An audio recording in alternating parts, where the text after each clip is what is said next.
Kamusta na mo? Sila, ma'am. Ma'am, nanamigrado, ma'am? Hapit na. Hapit na. Midterm exam na lang ang wala na ako na-checkan.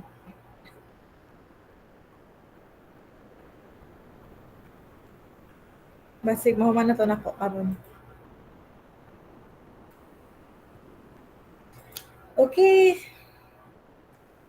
So, did I share?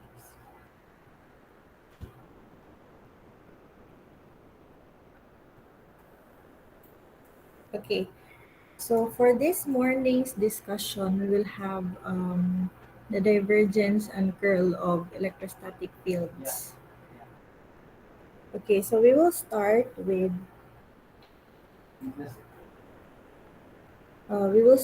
field lines.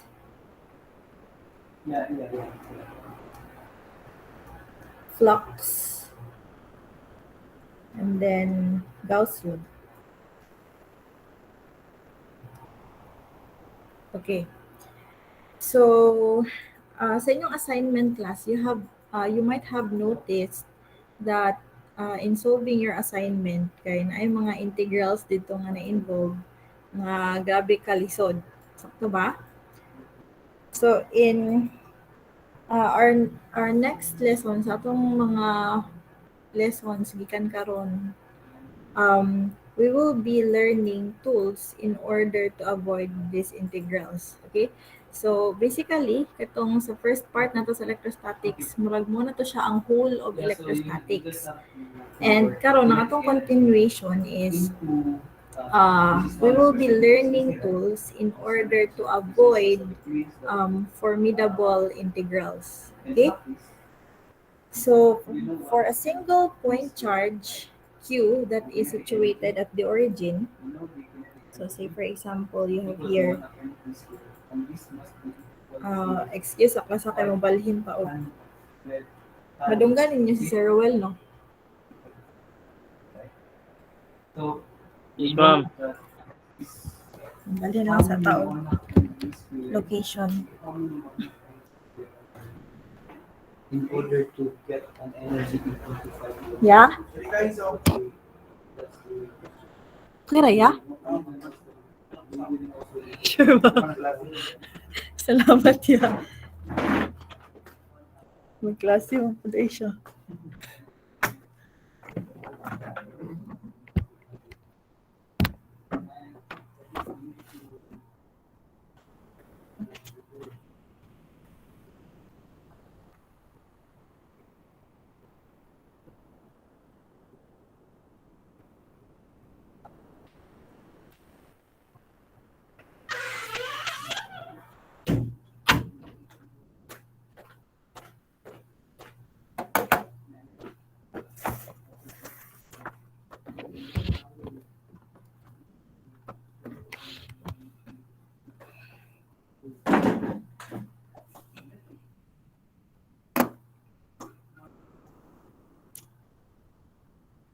Okay.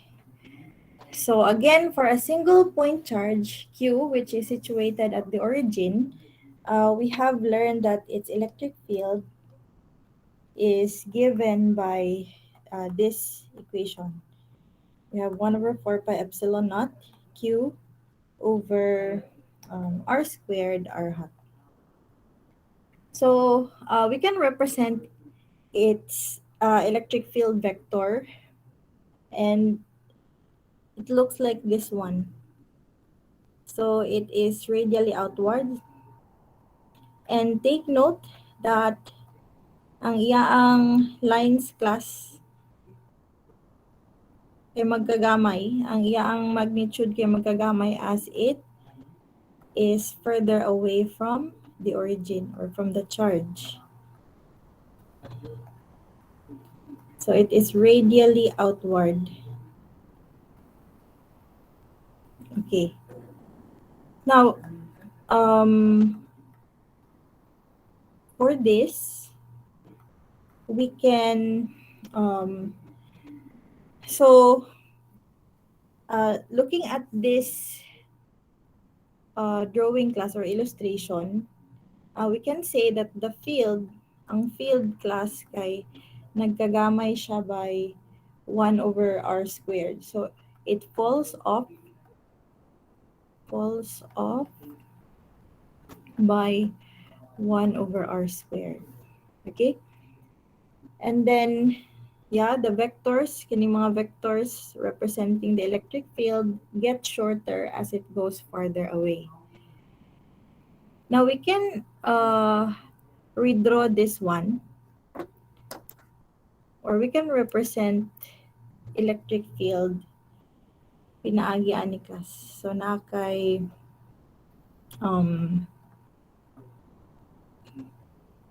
basically ato lang gi-connect ang arrows. So gi-connect na to ang arrow. So sa nahitabo diri we just connected the arrow, and then the electric field strength, di ba? We know that the strength of the electric field is stronger near the charge and weak siya pag magkalayo na. Okay, so the density of, or the strength of the electric field can be seen by the density of the charge, the density of these lines here. So we call this the electric field lines. Electric field lines. Okay. So the denser is the electric field lines, meaning to say at this point, ang atong electric field is stronger compared to this point wherein ang atong electric field lines kay farther apart. Okay? So we have defined the electric field lines. And take note, class, that in drawing electric field lines, so in drawing electric field lines, anong importante maning mag-draw tag electric field lines? So for example, if you have a charge Q that has 4 lines, na kay 4 ka electric field lines si charge Q, then take note that charge 2Q should have pila ka lines, class? It should have 8 electric field lines. Okay. And then if you have charge 3Q, you will have 12 electric field lines. So basically, kining number of electric field lines should be infinite. But for presentation purposes, ato lang siyang, or for drawing purposes, class, ato lang siyang ihapon, and then we have to be consistent. So for example, inig na kay charge nga 5Q, and then ang imong charge Q has 4 electric field lines, then your charge 5Q should have pila ka electric field lines, class? Okay, 20. So another thing is that field lines begin on positive charges and end on negative charges. Okay, so say for example, this is a positively charged object, and then this one is a negatively charged object. So we know that for negatively charged object, ang electric field is radially inward. While for positively charged object or particles, ang iyang electric field kay radially outward.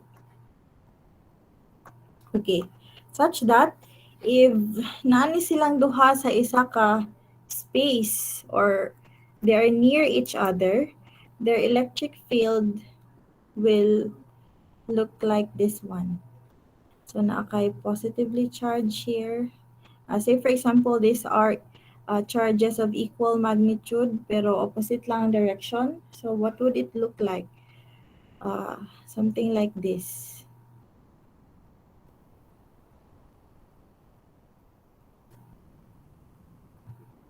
Okay, so take note that it emanates from a positively charged particle and it ends up into the negatively charged particle.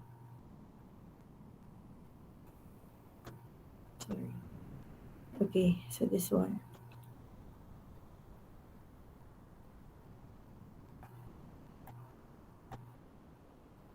You can actually take a look at this in aning mga kuan sa internet class.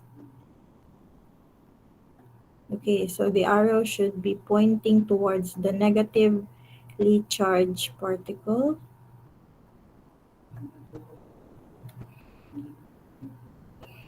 Okay, so it should look something like this, but it is not perfect. You can scan the book for reference class. And for example, if you have two positive charges, equal magnitude, so unsay nawong sa electric field lines. So they will repel. So this one, kung makita nimo, ang ilang electric field lines represents attraction. And then for two positively charged particle nga parehag magnitude, they will repel. So the electric field lines will look like this one. Something like this.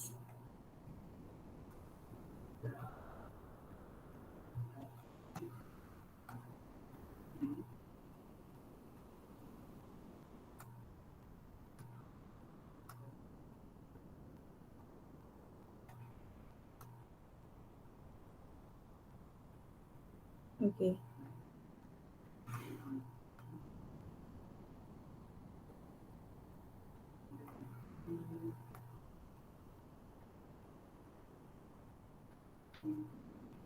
All right. And take note, sa ganito, so the first thing that we must remember for electric field lines is that we have to be consistent. So in drawing electric field lines, we have to be consistent.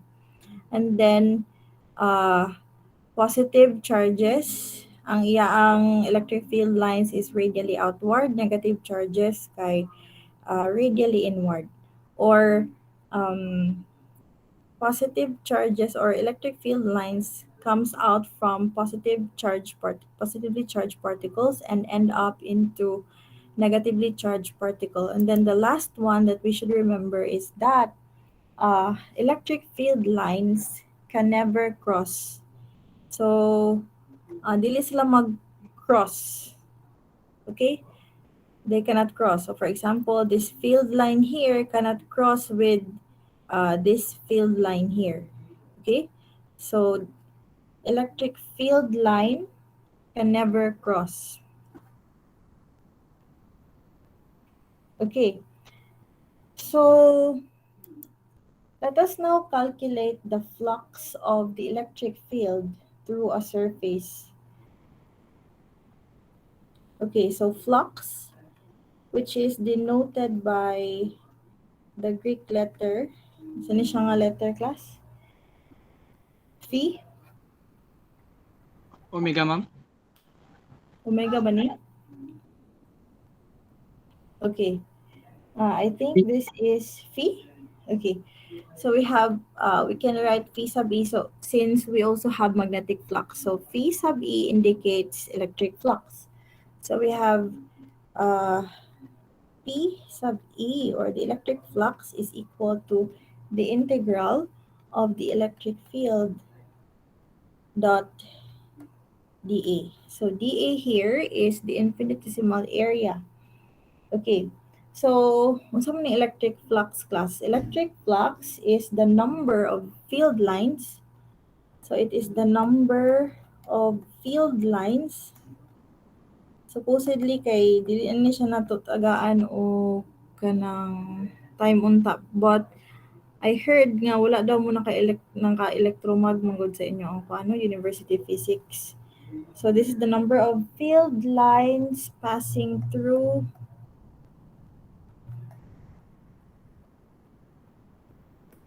the surface. So this is the number of field lines passing through the surface. So say for example, you have here a positively charged particle, and then we have here a surface. So say for example, randomly shaped na surface. So kung unsay miagi diri,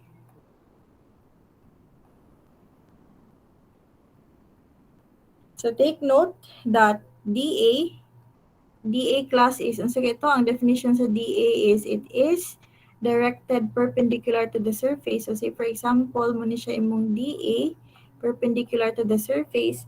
Then since we have here the dot product of E and DA, then this term here, si flux dye class is, ang iya lang i-pick out nga electric field lines is katong perpendicular to the surface or parallel sa imo ang DA.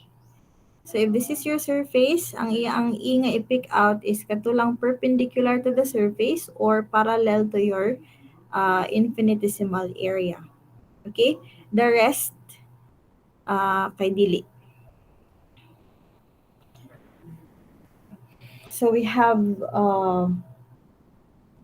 for example, in case of a point charge Q at the origin. So suppose we have a point charge Q at the origin, the flux of the electric field through a sphere with radius r is given by, so say for example, we have here a charge Q, and then this is,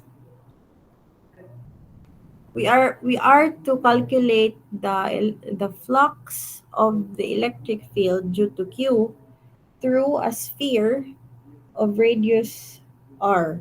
So say for example, this is your sphere.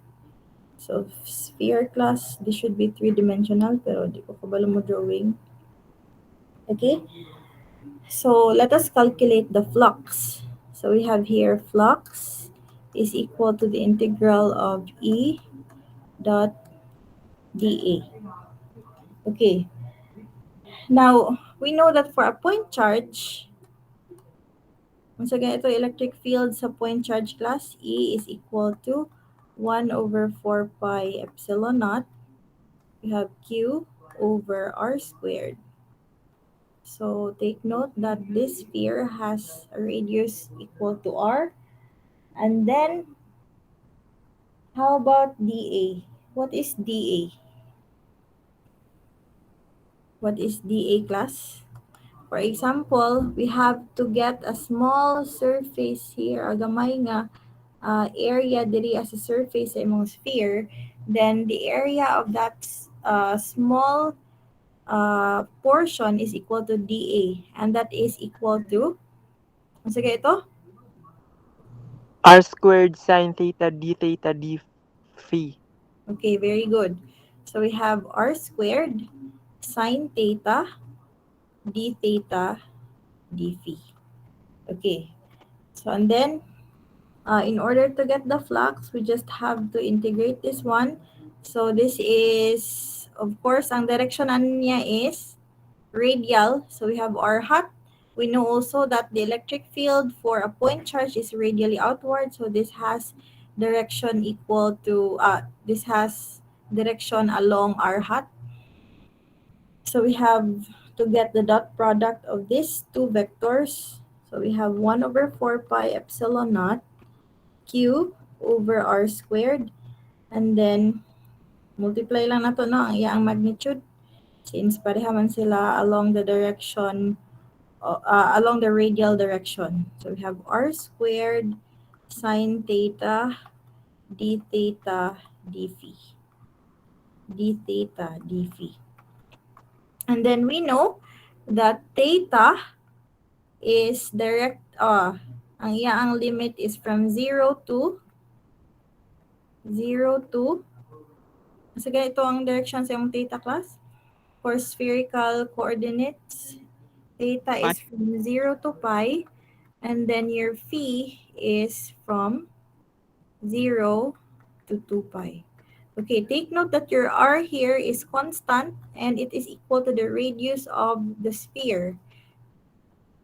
Okay, so we can just cancel this out. And then we know that q and 4 pi epsilon naught are constant. So we can take this out of the integral sign. So we have here flux is equal to q over 4 pi epsilon naught integral of, you have sine theta d theta from 0 to pi, and then integral of d phi from 0 to 2 pi. Okay, so we have here q over 4 pi epsilon naught, and then this one, sa integral ano niya, class? You have negative cosine theta, which will be integrated or which will be evaluated from 0 to pi. And then for this one, this is equal to 2 pi. So we have q over 4 pi epsilon naught. Are you following? So this one is negative Yes, ma'am. cosine pi is negative 1, right? Minus minus negative cosine 0. Minus negative cosine 0 is that is cosine 0 is 1. Pero naka-negative sign here. You have 2 pi here. So this is 2. Ito ba? 2. So naatay q over 4 pi epsilon naught and then 4 pi. You can cancel 4 pi out. So we are left with q over epsilon naught. Okay, so take note that the flux through a spherical surface is equal to q over epsilon naught. And this is also true for any other closed surface. So flux for any closed surface. Okay, so we have derived this by using a sphere as our spherical as our surface, but this is true for any closed surface. Okay, or in general, if instead of a single point charge, we can generalize this. The flux for any closed surface can be generalized by this. So we have flux is equal to the closed surface integral of E dot dA is equal to Q enclosed over epsilon naught. So any enclosed charge inside the surface over epsilon naught. Okay? So let us take note of this equation because this is Gauss law. Gauss law in integral form.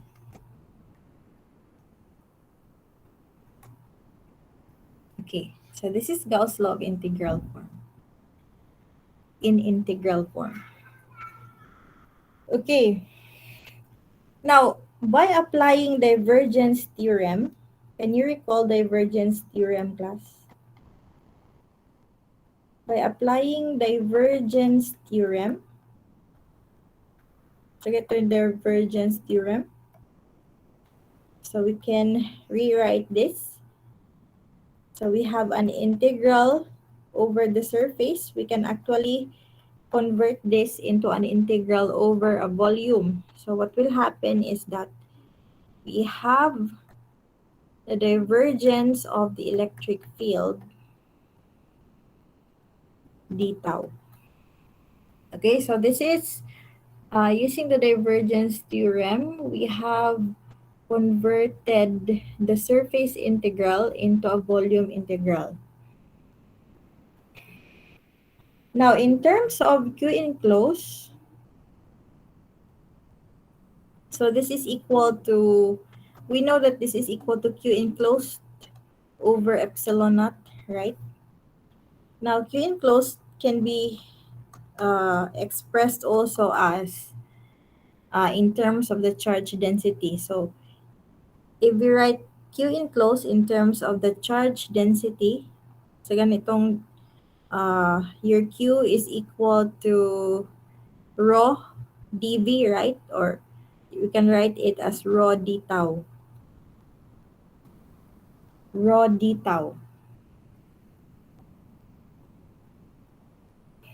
Now, if this is the case, then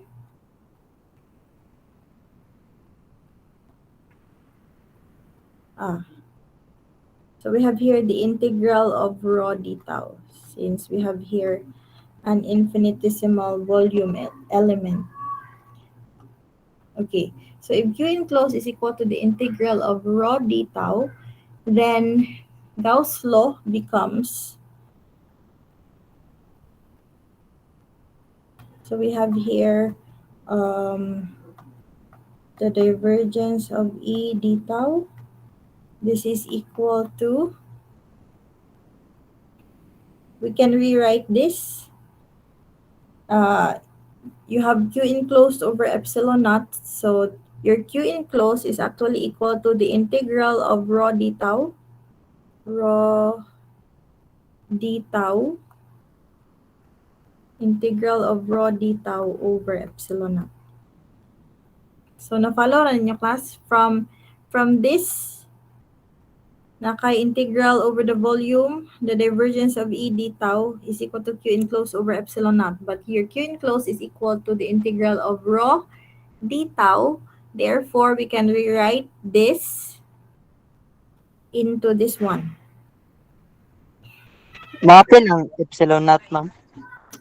Yeah, maapil lang epsilon naught. Kay, di ba si integral of divergence of E d tau is equal to Q enclosed over epsilon naught man. So, kinila atong giilisan si Q enclosed. Gibutangan nato og rho, giilisan siya nato og rho d tau. And then, gisulod lang nato si epsilon naught sa integral sign. Or we can actually, pwede siya nato ipagawa sa integral sign as well as rho, since rho is uniform. Or, from here, you can diri nga equation, class, we can see nga kini dahil si the divergence of the electric field is equal to rho over epsilon naught, right? Ito ba? Now, take note of this equation because this is the differential form of Gauss' law. Differential form of Gauss' law. So, in your physics, University Physics 2, I guess, ang ma-discuss dito is the integral form lang sa Gauss' law. And then here, we have the differential form of Gauss' law. Okay?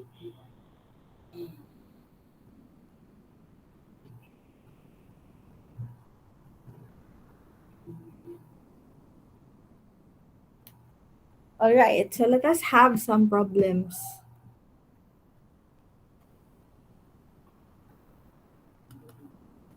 Do you have questions, class, with regards to the previous discussion? Wala, ma'am. All right, so we have problem number 1. Suppose the electric field in some region, so we are given with the electric field from a certain region which is equal to this one, K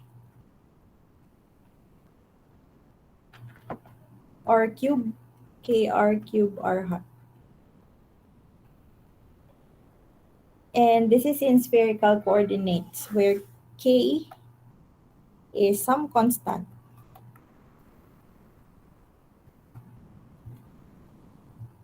All right. So here we are to find the charge density. Find the charge density.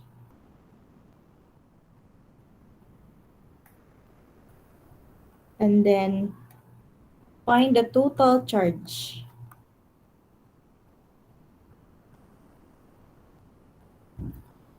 contained in a sphere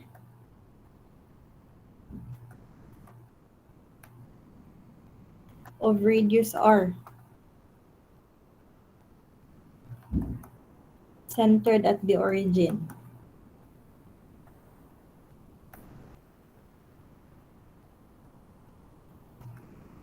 Okay, so how are we going to solve for this one?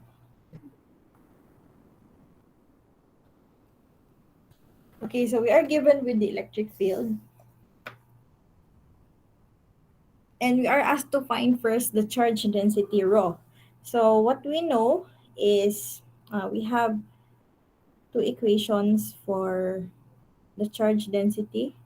So the first one is this: the divergence of the electric field is equal to rho over epsilon naught. We can also get rho by using the total charge. So kung so yan yung definition sa charge density class. Total charge over volume, total volume. Charge over the volume. So in here, we are not given with a charge. Sa letter B, kay gipangita pang charge, no? And then, pwede ba na ito makuha ang volume? Yeah, pwede. Okay, but we can use the first equation since we're given with the electric field.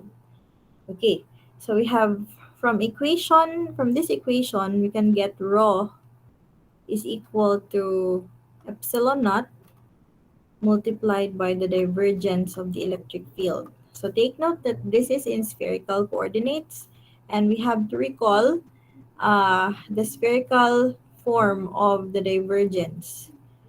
So we have epsilon naught multiplied by, ano sa ganito?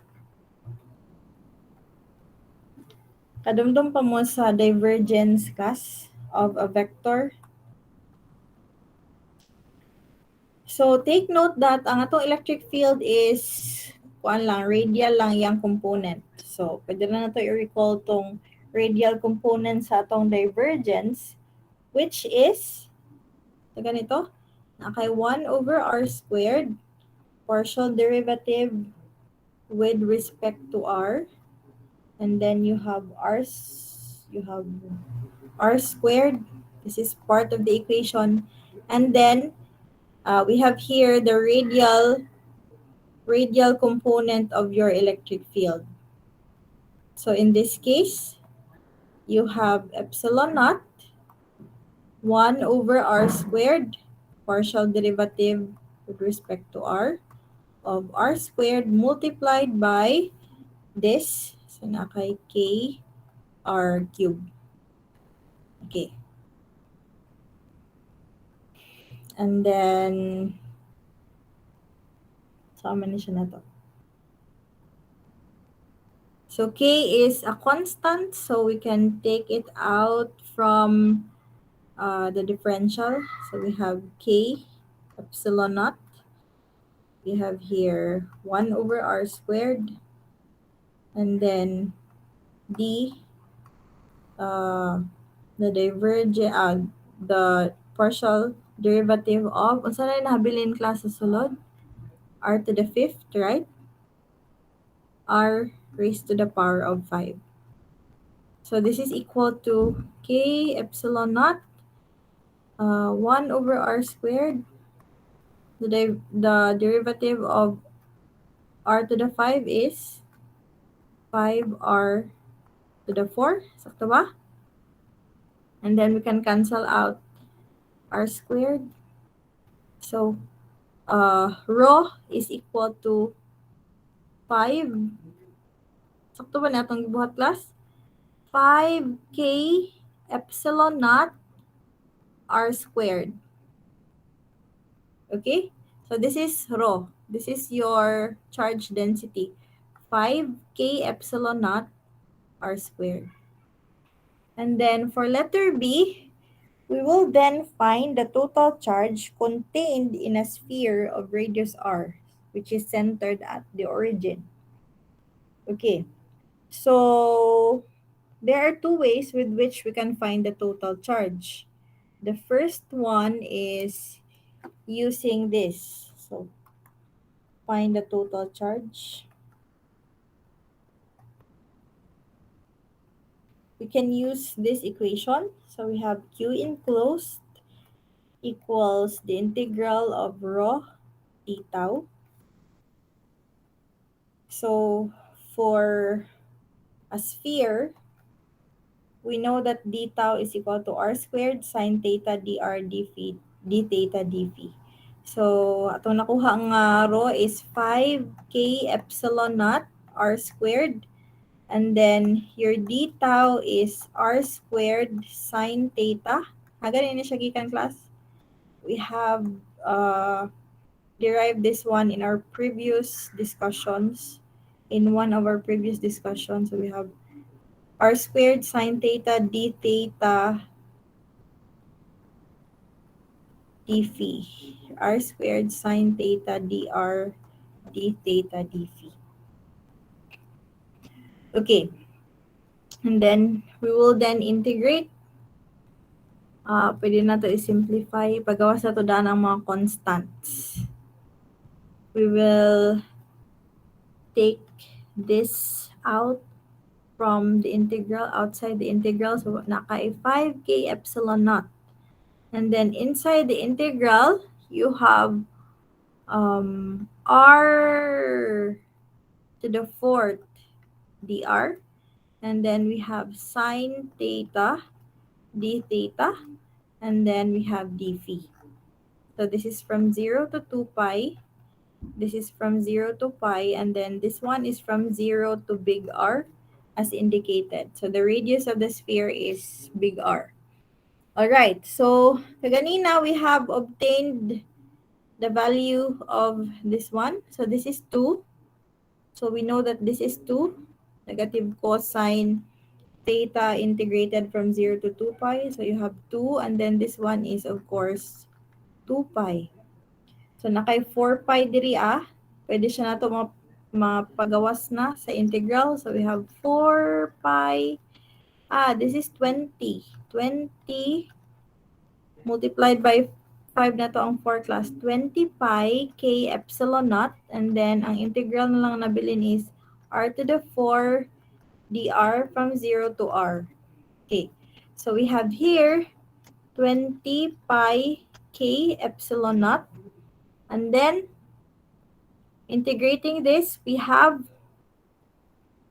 so I'm in class, 1 over 4 r to the 5. 1 over 5, ma'am. Sorry. 1 over 5, thank you so much. 1 over 5 r to the 5 from 0 to r. Or let us just write this as big R. Since 0 magyapon ang limit. Alright? So, our Q enclosed is equal to 4 pi k epsilon naught r to the 5. Okay, so this is our Q enclosed. So this is just one way of calculating Q enclosed. Another way is by using katong equation na to, Gauss law. So we know that integral of E dot dA is equal to Q enclosed over epsilon naught. Therefore, from this equation, we have Q enclosed is equal to epsilon naught integral of E dot dA. So, naka epsilon naught. And then, so ito atong E. E is equal to K R cube, right? KR cube. Let us see. So, yeah, it is KR cube and then dot na to siya sa A, dA. Now, ano man yung dA, class? What is your dA?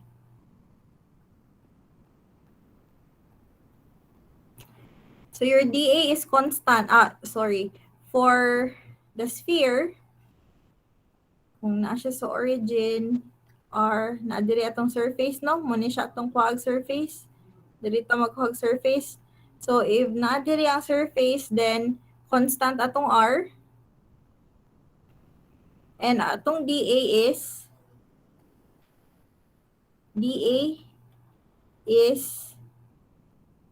na kay R d phi o R sine theta d theta.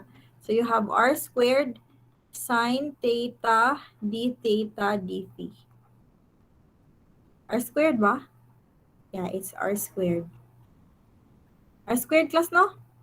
Kay R sine theta man na siya, R sine theta d theta, and then ang isa is R d phi. So you have R squared sine theta d phi, where R is equal to R. Constant C R. So naa kay KR cube. So this is actually, this is actually big R at the surface. At the surface, you have R equals R. So this is big R. And then you have R squared sine theta d theta d phi. Okay. So, substitute na daan na to ang value ni R. Okay, so we have here, we can actually take this out of the integral sign. So this, since these are constant, na kay epsilon naught k r to the 5. And we have, what we have here is sine theta d phi. And we know what is the integral of this one. It's 4 pi, right? Integral of sine theta d theta is 2, d phi is 2 pi. So we have 4 pi here. So we have Q enclosed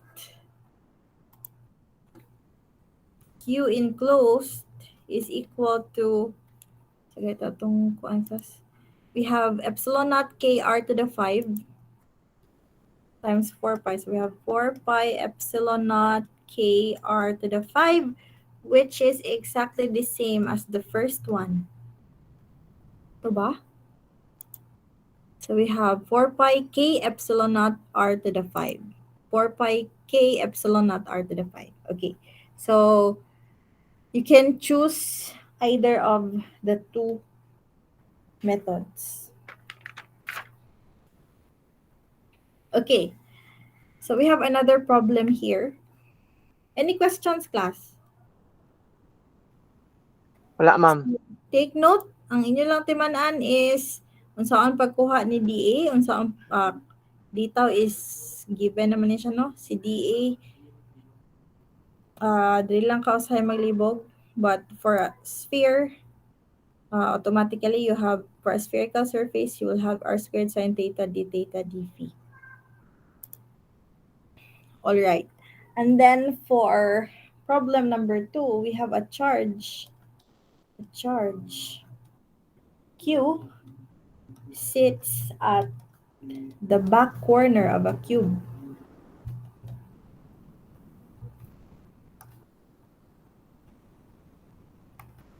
Now, what is the flux? What is the flux of the electric field through the shaded region or through the shaded side?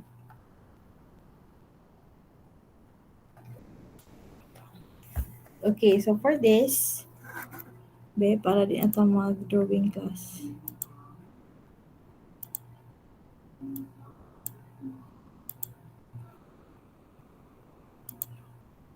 Mag-drawing jud eh. Okay, so we have this one, the cube. So this is the cube. Cube ba ni class? Okay, so it looks like a cube. So here is the charge Q sitting at the back corner of a cube. And then this one is the shaded region. So ang isa kaaping sa imo ang cube, ang kuhaan na to og flux. Okay, so our approach for this one, let us kanang ato siyang himong symmetric. Okay. So instead of this cube, Ito siyang dugangan og mga cubes pa. So, dugangan siya nato diri sa ubos, sa likod, diri nga side, diri nga side. So, that pila na ka-cubes, class? 8. 1, 2, 3, 4 ka na. Para na siya sa center. 1, 2, 3, 4, 5, 6, 7, 8. Yeah, we have 8 cubes. And it would look like this one.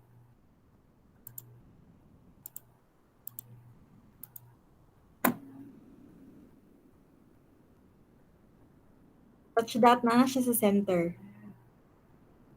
Okay, so it would look like this one. So this is the original cube. Kini siya, kini akong drawing. And then, in order to solve this one, let us say nga this is part of a bigger cube. This is just a part of a bigger cube wherein ang ato ang charge is nasa center ani nga bigger cube. Okay? So, atong gibuhat, nagdugang taog 7 more cubes para ma-center siya. Okay. Now, take note that pila naman ni ka surfaces diri a class nga pareha ani. So, we have 1, 2, 3, 4, 5, 6, 7, 8. So, 4 in each saan yung pangalan ani? Side. 4 in each side of the cube. So there are 6 sides of a cube. So meaning to say na akay 24 ka ing ani nga sizes nga squares. Ma-agree ba mo, class? Nga 24 siya? So 1, 2, 3, 4 times 6. So that is 24 ka ing ani kagagmay nga side. And then we know from Gauss law that the integral of E dot dA is equal to Q enclosed. We can use big Q or small q. Q enclosed over epsilon naught. Okay. And then,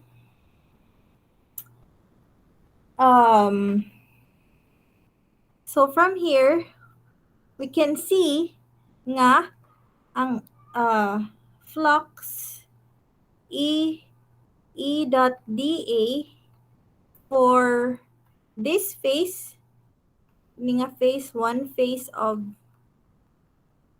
or the shaded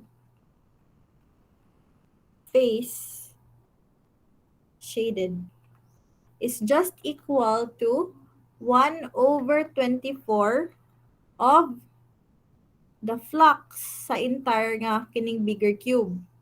So we have E dot dA for the whole cube, kining big nga cube, which is just equal to Q enclosed over epsilon naught. Okay, therefore, we have the integral of E dot dA or the flux. So this is the flux of kini siya nga region, kining gamay nga region, class. So this is the shaded region. Is just equal to 1 over 24 over, so itong Q enclosed niya, Q raman no? This is the Q enclosed, Q lang. 1 over 24 of the enclosed charge over epsilon naught. Okay, so this is the flux of the shaded region.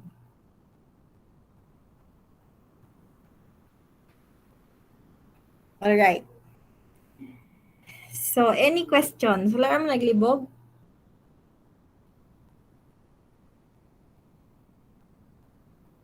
So, suppose we are asked to find the flux for this whole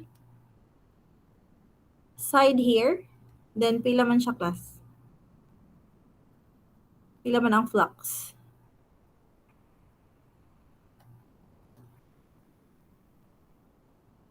One over 6, ma'am. Q Okay, over 1 over 6. So, nakay 4 over 24, Q enclosed over epsilon naught, or 1 over 6, Q enclosed over epsilon naught. Okay. So, it's 9:57. I think Dili lang sa tataman karon class.